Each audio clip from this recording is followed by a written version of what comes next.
یہ 28 ستمبر 1911 کا دن تھا جب اٹلی نے اپنے علاقوں پر قبضہ کرنے کی غرض سے سلطنت عثمانیہ کو الٹیمیٹم دیا اور 30 ستمبر کو طرابلس پر قبضہ کر لیا۔ کہا جاتا ہے کہ اٹلی کی فوجوں نے طرابلس کے مسلمانوں پر ظلم و ستم اور قتل و غارت کا بازار گرم کر دیا، تاہم طرابلس کے باسیوں نے بے شمار قربانیاں دے کر اطالوی فوجوں کو ساحل کی طرف دھکیل دیا۔ جنگ کے لگ بھگ ایک برس بعد 13 نومبر 1912 کو مولانا ابوالکلام آزاد کے ادارے میں شائع ہونے والے مشہور جریدے الہلال نے اس جنگ کے بارے میں ایک خصوصی مضمون شائع کیا۔ اس مضمون میں لکھا تھا کہ اس جنگ نے صدیوں کے بعد اسلامی تاریخ کے ابتدائی دور کے غزوات اور مجاہدات کے واقعات زندہ کر دیے اور مدتوں بعد عرب دنیا کو موقع ملا کہ ان کے اصلی جوہر نمایاں ہوں۔ مضمون کے مطابق بدر اور احد کے واقعات میں ہم پڑھتے تھے کہ ایسی عورتیں تھیں جو اپنے 8 بچوں کو اللہ کی راہ میں زخمی کرواتی اور خود بھی زخمی ہو جاتی تھیں۔ وہ اللہ کے رسول کی محبت میں ایسی محو تھیں کہ تیروں پر تیر کھاتی تھیں مگر اپنے جسم کو ان کے سامنے ڈال کی طرح رکھتی تھیں۔ یہ ہم پڑھتے تھے مگر خاک طرابلس نے تمام واقعات دہرا دیے۔ الہلال میں شائع ہونے والے مضمون کے مطابق عربی جنگ کی پہلی خصوصیت عورتوں کی شرکت تھی۔ جنگ طرابلس کے لیے جب اطراف و جوانب اور اندرون صحرا سے قبائل جمع ہونے لگے تو ہر قبیلے کے سردار کے ہمراہ اس کا پورا خاندان تھا۔ ان میں ہر طرح کی عورتیں تھیں، وہ نوجوان لڑکیاں بھی تھیں جن کے ابھی کھیل کود کے دن تھے، بوڑھی عورتیں بھی تھیں جن کے جسم جواب دے چکے تھے، بہت سی عورتیں ایسی بھی تھیں کہ ان کی گود میں چھوٹے چھوٹے بچے تھے اور وہ ان کو الگ نہیں کر سکتی تھیں۔ مضمون کے مطابق ادارتی ٹیم نے وہ تصویریں بھی دیکھی ہیں جن میں کسی عورت نے ایک طرف تو گود میں بچہ اٹھا لیا ہے اور دوسری جانب پانی کی مشک ہے۔ ایسی حالت میں وہ زخمیوں کو ڈھونڈتی پھرتی ہیں۔ جنگ طرابلس میں جن قبائل نے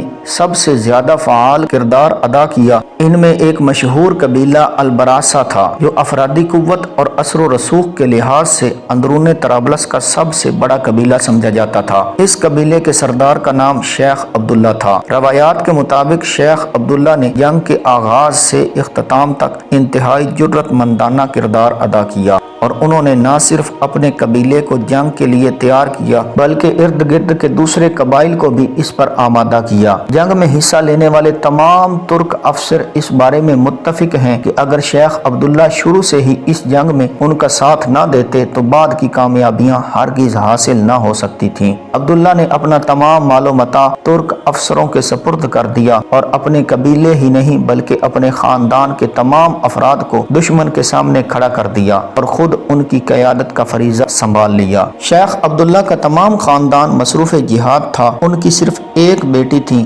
جن کا نام فاطمہ تھا۔ فاطمہ 1898 میں پیدا ہوئی تھیں اور اس جنگ کے وقت ان کی عمر 13 یا 14 برس تھی۔ ان کی خدمات کو دیکھ کر تمام ترک افسر اور سپاہی حیران ہو جاتے تھے۔ فاطمہ کی واحد تصویر ڈاکٹر اسماعیل تبانی نے کھینچی جو لکھتے ہیں، سب سے پہلے میں نے اس معصوم انسان کو اس وقت دیکھا جب میں پہلی مرتبہ اپنی جماعت لے کر عزیزیہ سے زوارہ آیا۔ عورتوں اور لڑکیوں کے لشکر میں کمی نہ تھی کیونکہ ہر عرب اپنے پورے خاندان کے ساتھ شریک جہاد ہوا تھا، لیکن چند مخصوص باتیں فاطمہ میں ایسی نظر آتی تھیں جن کی وجہ سے وہ ہزارہا مردوں اور عورتوں میں بھی پہچان لی جاتی تھیں۔ اول تو اس کی عمر بہت چھوٹی تھی، دوسرا یہ کہ اس کو جنگ اور جنگ کے زخمیوں سے ایسا انس ہو گیا تھا کہ سخت سے سخت مارکوں میں بھی اس کی مسابقت اور پیش قدمی کو ہر سپاہی محسوس کرتا تھا۔ جنگ خواہ حملے کی ہو خواہ مدافعت کی ہو، ساحلی بیڑے سے توپوں کی بارش ہو رہی ہو یا تلواروں اور سنگینوں کے سامنے صفیں ہوں، مگر زخمی مسلمان کی آہ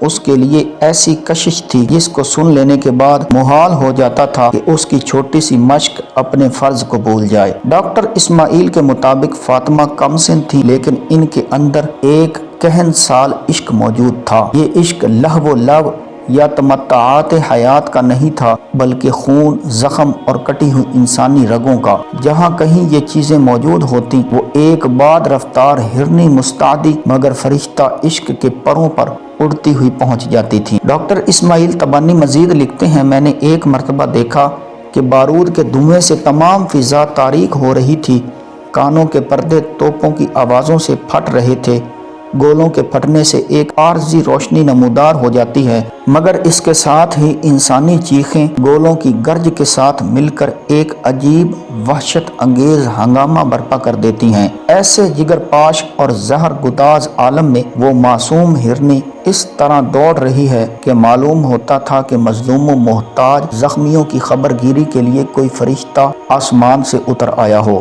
انسانی لاشیں ایک پر ایک گر رہی تھیں، مگر ہر نئی لاش کے گرنے کی آواز خوف کی جگہ اس میں قوت کی نئی روح پیدا کر دیتی تھی۔ ان کے مطابق یہ حالت دیکھ کر وہ بے اختیار ہو گئے۔ کچھ بعید نہیں کہ ایسے خطرناک اور یکسر موت و ہلاکت کے عالم میں یہ چہرہ ہمیشہ کے لیے نظروں سے چھپ جائے۔ میں نے ارادہ کر لیا کہ اب کی مرتبہ اگر وہ نمودار ہوئی تو کسی نہ کسی طرح اسے پکڑ لوں گا اور سمجھاؤں گا کہ موت کی اس درجہ آرزومند کیوں ہو گئی ہے۔ پھر ڈاکٹر اسماعیل نے بچی پر ترس کھا کر اسے اپنی جان بچانے کا کہا بھی تو اس نے ایک نہ سنی۔ تھوڑی ہی دیر کے بعد ایک چھوٹا سا سایہ قریب سے گزرا۔ میں نے لپک کر اس کا ہاتھ پکڑ لیا اور کہا، کیا تجھے نہیں معلوم کہ تو اپنے باپ کی ایک ہی بیٹی ہے؟ جواب آیا، چھوڑ دو، کیا تم بھول گئے ہو کہ اسلام اور وطن کے کتنے فرزند یہاں پیاس سے دم توڑ رہے ہیں؟ یہ کہہ کر فاطمہ ان کی نظروں سے اوجھل ہو گئی۔